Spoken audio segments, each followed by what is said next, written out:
पश्चिमी मध्य प्रदेश के आदिवासी बहुल जिला अलीराजपुर की धरती का इस्तेमाल वैश्विक आतंकी संगठन आईएसआईएस के लिए फंडिंग जुटाने के लिए किया जा रहा था। जी हाँ, ये चौंकाने वाली बात है और इस पूरे मसले की जांच अब 3 बड़ी एजेंसियां कर रही हैं। एनआईए, जो भारत में बड़े आतंकी हमलों की जांच करता है। दूसरा ईडी यानी इन्फोर्समेंट डायरेक्टरेट, प्रवर्तन निदेशालय इसकी जांच कर रहा है। पीएमएलए एक्ट के तहत एफआईआर भी इसमें हुई है। और दूसरा गुजरात की फॉरेस्ट की एक अलग से एटीएस है, वो इसकी जांच कर रही है। तस्वीरें पहले हम आपको बताते हैं, तस्वीरें देख लीजिए। ये तस्वीरें अलीराजपुर जिला मुख्यालय के सराउंडिंग इलाके की तस्वीरें हैं। बड़ी तादाद में जो लकड़ियां आपको दिखाई दे रही हैं और इस लकड़ी की जो बरामदगी की जा रही है, ये बरामदगी गुजरात की एटीएस कर रही है। गुजरात का वन विभाग कर रहा है। उनके लॉयर भी यहाँ पे आए हुए हैं और स्थानीय वन विभाग की नाकामी इस पूरी कार्रवाई से साबित हो जाती है। अब विस्तार से मैं आपको बताता हूँ कि ये बरामदगी क्यों हो रही है, मसला क्या है। मसला ये है कि आईएसआईएस एक आतंकी संगठन है, उसके मॉड्यूल्स हैं अलग अलग, जिससे वो अपने टेररिज्म एक्टिविटी चलाता है। जब अमेरिका ने उसको निशाने पे लिया, यूरोपीय यूनियन ने उसको निशाने पे लिया, क्वाड ने उसको निशाने पे लिया, तो उसकी सांसें फूलने लगी। उसकी फंडिंग, दुनिया भर से उसकी फंडिंग या तो रुक गई या कमज़ोर हो गई।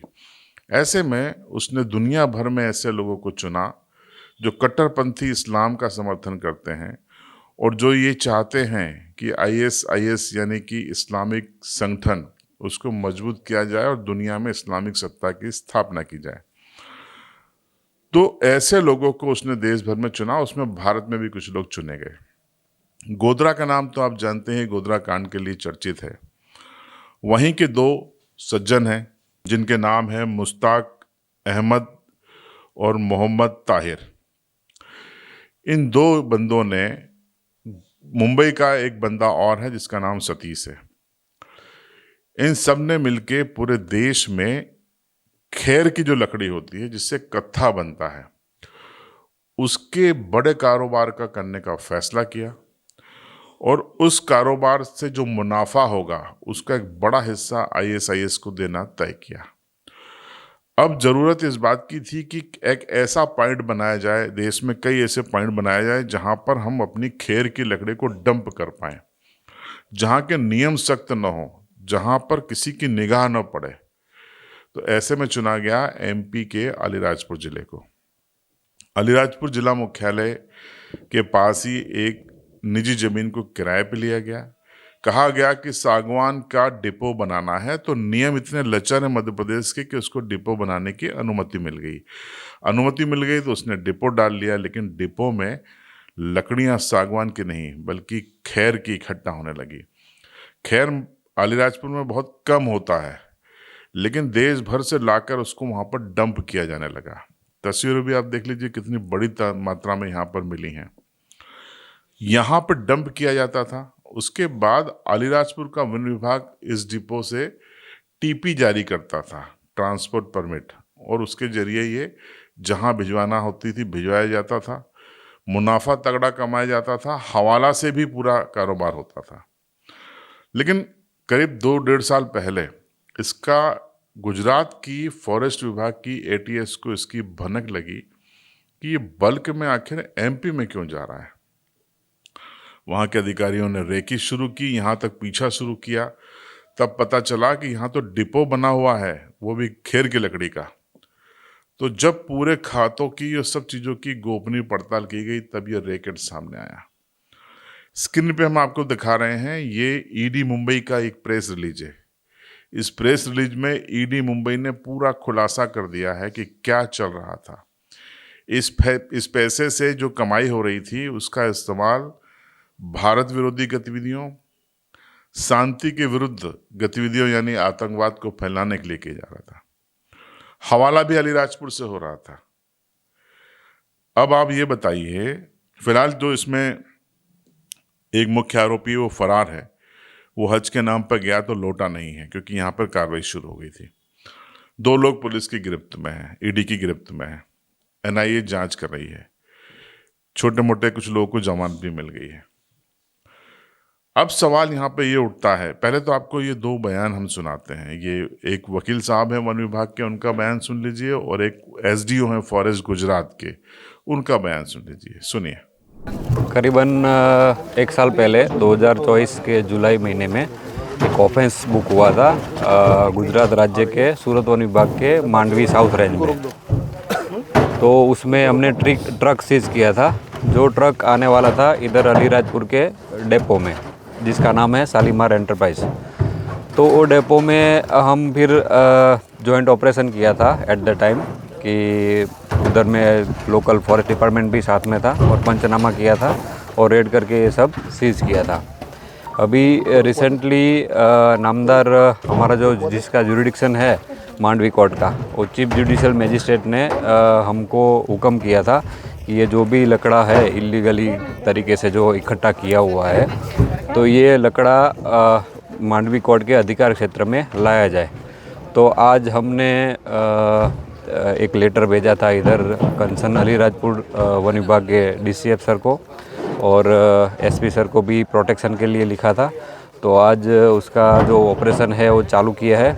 इसमें अभी हमारा सूरत वन विभाग का स्टाफ और इधर का पुलिस डिपार्टमेंट का स्टाफ हाजिर है।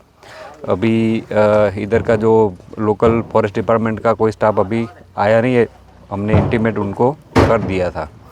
तो ये जो पूरा लकड़ा है अभी हम मांडवी कोर्ट के अधिकार क्षेत्र में लेके जाएंगे। आज से शुरुआत की है हमने। सर कितने घन मीटर लकड़ी है टोटल, और किसके मूल्य क्या बाजारू? इसमें बहुत सारी मात्रा में था, तो एक 1 बाय 1 मेज़रमेंट करना तो मुश्किल था। लेकिन हमारे पत्र व्यवहार के बाद इधर का जो फॉरेस्ट डिपार्टमेंट था उन्होंने मेज़रमेंट किया था, तो तकरीबन 1600 प्लस घन मीटर जो है अंदाजन उसका आंकलन हुआ था, जो कि उसका वज़न देखें तो 2000 टन से ऊपर हो रहा है। बाजारू कीमत ऑन एन एवरेज शायद 5 करोड़ से भी ऊपर का ये माल होगा। जिसके नाम पे ये डेपो चल रहा था उसका नाम है मोहन ताहिर, जो कि अभी इंडिया से बाहर था जब हमने उसको नोटिस इश्यू किया था तब, और हमने वो उसका लुकआउट नोटिस भी जारी किया हुआ है, और अभी वो फरार है। ये जून 2024 के अंदर एक ट्रक पकड़ा गया था गुजरात के अंदर। उसके अंदर इंट्रोगेशन के अंदर एक संदीप सिंह नाम का जो ड्राइवर था उसने बताया कि साहब ये गुजरात से माल चोरी करके मैं खेर की लकड़ी का और अलीराजपुर के अंदर मैं डंप करता हूँ, वहाँ पे हमारा डिपो है। तो फिर वहाँ से फॉरेस्ट डिपार्टमेंट की सूरत जो मांडवी रेंज है साउथ, उनके ऑफिसर्स और सारा सूरत डिपार्टमेंट फॉरेस्ट डिपार्टमेंट आके उन्होंने इस पर रेड किया 24 के अंदर, जून 24 में। और रेड करने के बाद में पता लगा कि यहाँ पे लगभग 2055 मेट्रिक टन अवैध खेर यहाँ पे इकट्ठा किया गया है। और ये अवैध खेर ये जो आपका दूसरी जो है ना लकड़ियाँ, उसके डिपो की आड़ में किया जा रहा था। इसको उसी टाइम सील जब्त किया गया, सील जब्त करके और इसका कोर्ट के अंदर इसकी रिपोर्ट की गई, और उसके बाद में ये डिपो तब से सील पड़ा था। ये राष्ट्र विरोधी गतिविधियों में इनके शामिल होने के संकेत मिल रहे हैं। कल इंडियन एक्सप्रेस के अंदर एक न्यूज़ छपी है जिसके अंदर ईडी ने एनआईए ने 30 जगह छापे मारे हैं, जिसके अंदर अवैध खेर की लकड़ी का लेन देन का मामला सामने आया है, जिसके अंदर 3 अपराधी जो हमारे केस में वांटेड है वो वहाँ पे आइडेंटिफाई हुए हैं। तो इस तरह ये अंतर्राष्ट्रीय स्तर का एक गैंग है, जिसके अंदर पाकिस्तान की कुछ एजेंसियाँ और यहाँ के लोकल टेररिस्टों का कनेक्शन आने का पूरा अंदेश आया है, और ऐसा प्रामा फेसी आया है।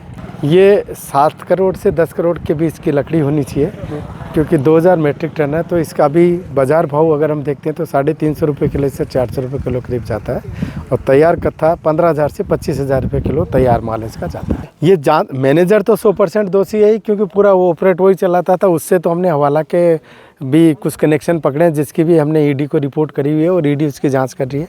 काफ़ी सारी संपत्ति ईडी ने अटैच करी है और अभी उसकी कार्रवाई चल रही है। तो जो मैंने कहा, अब इन बयानों को सुन के भी आपको लग गया होगा। अब मेरे यहाँ पे कुछ सवाल हैं।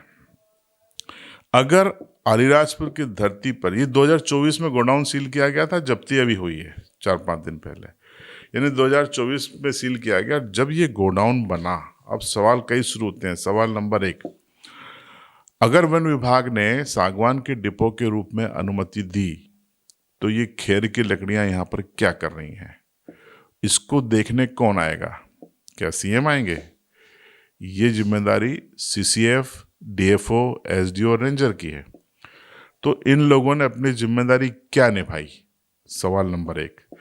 सवाल नंबर 2, क्या एक भी बार इस डिपो का किसी बड़े अधिकारी ने विजिट किया? अगर किया होता तो ये पोल खुल जाती। नहीं किया, इसीलिए ये कारोबार जारी था। क्यों नहीं किया? क्या वन विभाग के अफसर भी इस खेल में शामिल थे? पैसे के लालच में उन्होंने ये सारा काम होने दिया? नंबर 2।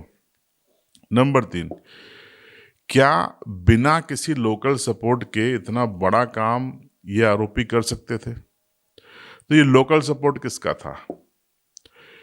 इसकी जांच कौन करेगा?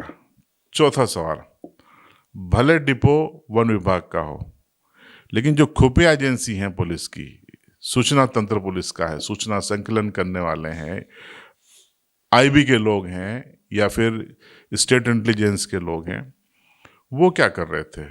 क्या अलीराजपुर में ताड़ी पी के मदमस्त पड़े थे? ये सारा कारोबार हो रहा था तो उन्होंने क्या देखा? उनकी क्या भूमिका थी? क्या ये उनका फेल्यूर नहीं है? इन सवालों का जवाब कौन ढूंढेगा? ईडी से, एनआईए से ये अपील है कि इन सवालों का जवाब ढूंढें। अगर आप इन सवालों का जवाब ढूंढेंगे तो निश्चित तौर पर जो लोकल गद्दार लोग हैं इस पूरे रैकेट में, वो भी आपके सामने आएंगे। उनको भी जेल के हवाले किया जाए, जेल के शिक्षों के पीछे डाला जाए, क्योंकि इस तरीके के अपराध में जो देश के विरुद्ध किए जा रहे हैं उसमें किसी की भी सहभागिता इस रूप में ली जानी चाहिए कि वो देश का दुश्मन है। आप क्या सोचते हैं? कमेंट बॉक्स में जरूर बताएं। और पुलिस के आला अधिकारियों को इस मामले में बीते 3-4 साल में इंटेलिजेंस का काम देख रहे लोगों से सवाल जवाब करने चाहिए, चाहे वो यहाँ पोस्टेड हों या ट्रांसफर हो गए हों, क्योंकि वो नाकाम रहे इस रैकेट को समझने में और पहचानने में। क्यों रहे हैं उसके पीछे की मंशा भी जानने की जरूरत है, क्योंकि इंटेलिजेंस में इस तरीके के नकारा लोग अगर होंगे तो फिर देश सुरक्षित कैसे होगा, समाज कैसे सुरक्षित होगा, पुलिस मजबूत कैसे बनेगी। और बात अगर सिर्फ अलीराजपुर के इस फर्जी डिपो से खेर की लकड़ी जहाँ से टीपीबी फॉरेस्ट वाले जारी करते थे उसका फिगर माने तो 195 करोड़ रुपए एक नंबर में यहाँ से इस कमाई के जरिए जा चुके थे। अब 2 नंबर में जो हवाला गया है उसका कोई आंकड़ा नहीं है, उसकी जांच जारी है। तो समझ लीजिए खेल कितना बड़ा इस आदिवासी अंचल की धरती से हो रहा था।